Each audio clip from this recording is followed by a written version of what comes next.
নমস্কার বন্ধুরা, আপনাদের সবাইকে আমার ইউটিউব চ্যানেলে স্বাগত জানিয়ে আমি ডক্টর জীবঙ্কুশ বর্মন আজকে হাজির হয়েছি একটি নতুন ভিডিও নিয়ে। আপনারা থাম্বনেল দেখে বুঝতে পারছেন, এই ভিডিওতে আমি উচ্চ রক্তচাপ বা হাই ব্লাড প্রেশারের সমস্যা থেকে দীর্ঘস্থায়ী মুক্তির জন্য দুটি হোমিওপ্যাথি ওষুধ নিয়ে কথা বলতে যাচ্ছি। তো বন্ধুরা, ভিডিওটি আশা করব আপনারা প্রথম থেকে শেষ অবধি দেখবেন, কারণ প্রত্যেকটি কথাই কিন্তু এখানে গুরুত্বপূর্ণ হতে যাচ্ছে।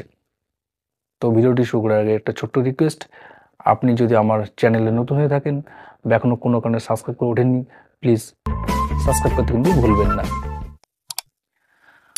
তো বন্ধুরা, আমরা প্রথমে জেনে নেব যে হাই ব্লাড প্রেশার বা উচ্চ রক্তচাপ কী। আপনারা মোটামুটি সবাই জানেন যে আমাদের হৃৎপিণ্ড যখন সংকুচিত হয়, যেটাকে আমরা সিস্টোলিক ফাংশন বলে থাকি, তখন একজন সুস্থ স্বাভাবিক মানুষের প্রেশার থাকে এভারেজ 120। আর যখন আমাদের হৃৎপিণ্ড বা হার্ট প্রসারিত হয়, যেটাকে আমরা ডায়াস্টোলিক কন্ডিশন বলি, সেক্ষেত্রে একটা পূর্ণবয়স্ক মানুষের স্বাভাবিক যে প্রেশার সেটা থাকে এভারেজ 80। তো সে কথা বলতে গেলে একজন সুস্থ মানুষের স্বাভাবিক প্রেশার হচ্ছে 120/80, এটা এভারেজে বলা হচ্ছে। এমনও দেখা গেছে অনেকে 100/60 প্রেশার নিয়েও কিন্তু ভালো আছেন এবং সেটা তার পক্ষে নর্মাল প্রেশার।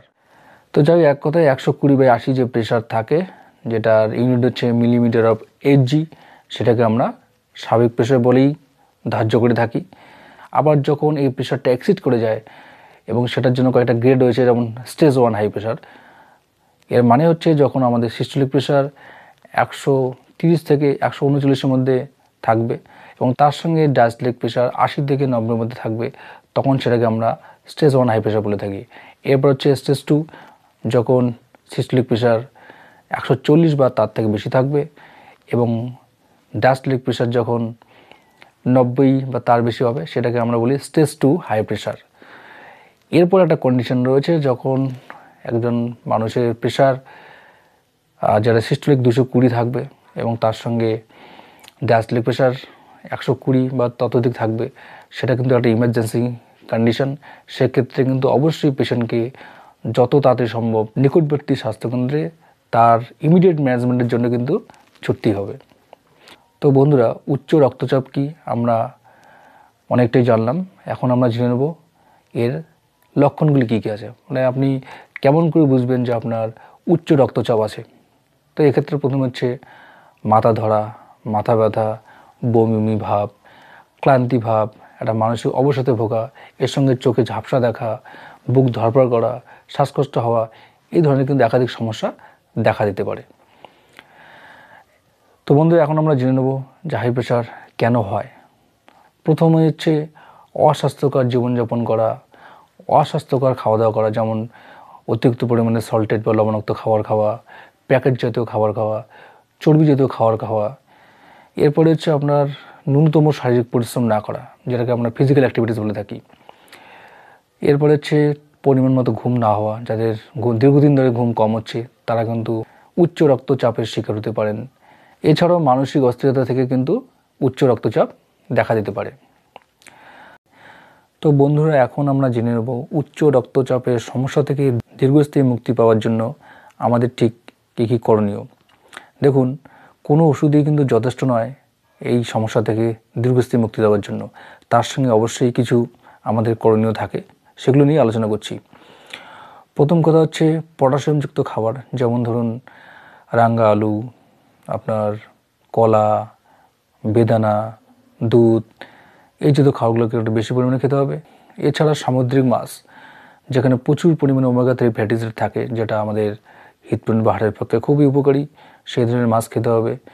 এবং এর সঙ্গে ফিজিক্যাল অ্যাক্টিভিটিস, সপ্তাহে কমপক্ষে 5 দিন আধা ঘন্টা ধরে এক্সারসাইজ বা দ্রুত হাঁটা, এটা চালিয়ে যেতে হবে। এছাড়া প্যাকেট জাতীয় খাবার, বেশি চর্বি জাতীয় খাবার, লবণাক্ত খাবার অ্যাভয়েড করতে হবে। এর সঙ্গে সঙ্গে ধূমপান এবং মদ্যপান থেকে বিরত থাকতে হবে এবং এর সঙ্গে নিয়মিতভাবে আপনার যে বিপি বা ব্লাড প্রেশার কিন্তু পরিমাপ করতে হবে। তো বন্ধুরা, এখন এই উচ্চ রক্তচাপের সমস্যা থেকে দীর্ঘস্থায়ী মুক্তি পাওয়ার জন্য দুটি হোমিওপ্যাথি ওষুধ নিয়ে বিস্তৃতভাবে কথা বলতে যাচ্ছি। প্রথমেই বলে নেওয়া ভালো যে এই দুটি ওষুধের মাধ্যমে কিন্তু প্রায় 90% ক্ষেত্রেই সাফল্য লাভ করা সম্ভব। এবং বাকি 10% ক্ষেত্রে কোন কোন মেডিসিনের প্রয়োজন হতে পারে সেটা নিয়েও একটু আমি সংক্ষিপ্ত আলোচনা করব, সেটা সবার শেষে করছি। তো এক্ষেত্রে প্রথম মেডিসিন হচ্ছে রাউলফিয়া সার্পেন্টিনা মাদার টিংচার, যেটাকে বাংলায় সর্পগন্ধা বলা হয়ে থাকে। তো এটা প্রায় সব ধরনের প্রেশারের ক্ষেত্রেই ভালো কাজ করে থাকে।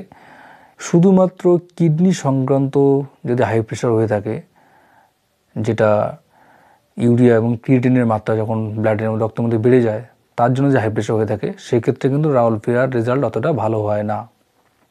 তাছাড়া যে কোনো ধরনের প্রেশারে কিন্তু রাউলফিয়ার সার্পেন্টিনার উল্লেখযোগ্য রেজাল্ট রয়েছে।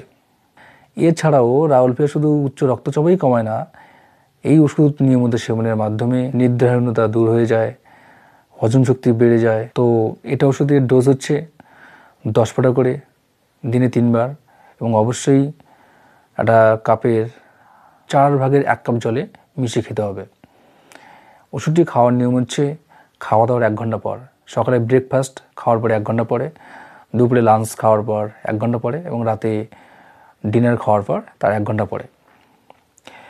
এক্ষেত্রে আরেকটা কথা না বললেই নয়, যদি রাউলফিয়া সার্পেন্টিনা ওষুধটি খাওয়ার পর কারো মাথা ব্যথা হয়ে থাকে, যদিও সেই সম্ভাবনাটা খুবই কম, কিন্তু ক্লিনিক্যাল এক্সপিরিয়েন্স থেকে বলছি যে হঠাৎ 2-1টা মানুষের মধ্যে কিন্তু এই সমস্যা দেখা যায়। তাদের ক্ষেত্রে কিন্তু রাউলফিয়ার সঙ্গে আর 2টি ওষুধ, যেমন ক্যাটিগাস অক্সি মাদার টিংচার এবং পেসিফ্লোরা মাদার টিংচার একসঙ্গে মিশিয়ে, ধরুন একটা 100 ml বোতলের মধ্যে 30 ml Rauwolfia mother, 30 ml Passiflora mother, 30 ml হচ্ছে ক্যাটিগাস অক্সি মাদার, এই 3টিকে মিশিয়ে ওখান থেকে 15 ফোঁটা করে দিনে 2 থেকে 3 বার আপনারা কিন্তু খেতে পারেন। এবং তার ফলে কিন্তু রাউলফিয়া মেডিসিনটি নেওয়ার পর যে মাথা ব্যথা সেটা কিন্তু থাকবে না। এবং এর সঙ্গে সঙ্গে আপনার ব্লাডের মধ্যে যদি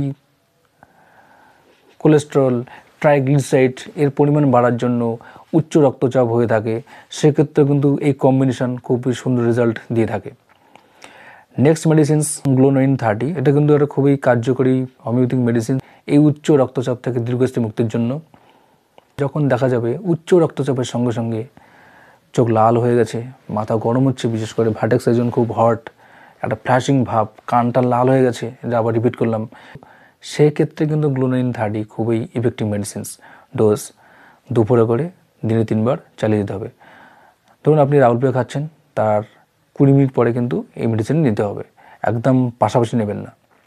তো বন্ধুরা, এই 2টি ওষুধের নিয়মিত সেবন যদি আপনি 6 থেকে 8 মাস করে থাকেন, তাহলে 90% ক্ষেত্রে কিন্তু আপনার উচ্চ রক্তচাপের সমস্যা থেকে দীর্ঘস্থায়ী মুক্তির সম্ভাবনা থেকেই যায়।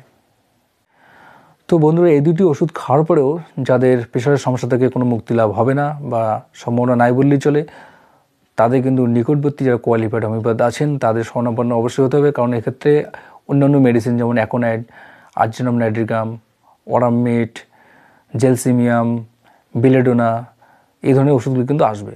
সেটা কিন্তু একজন এক্সপার্ট হোমিওপ্যাথ ডাক্তারবাবুই ঠিক করে দেবে আপনার ক্ষেত্রে কোনটা উল্লেখযোগ্য। তো যাই হোক বন্ধুরা, ভিডিওটা আজকে এখানে শেষ করছি। যদি ভালো লেগে থাকে অবশ্যই লাইক, শেয়ার, কমেন্টে জানাবেন। এরপরে দেখা হবে আরেকটি কোনো গুরুত্বপূর্ণ হোমিওপ্যাথিক মেডিকেল ভিডিও নিয়ে।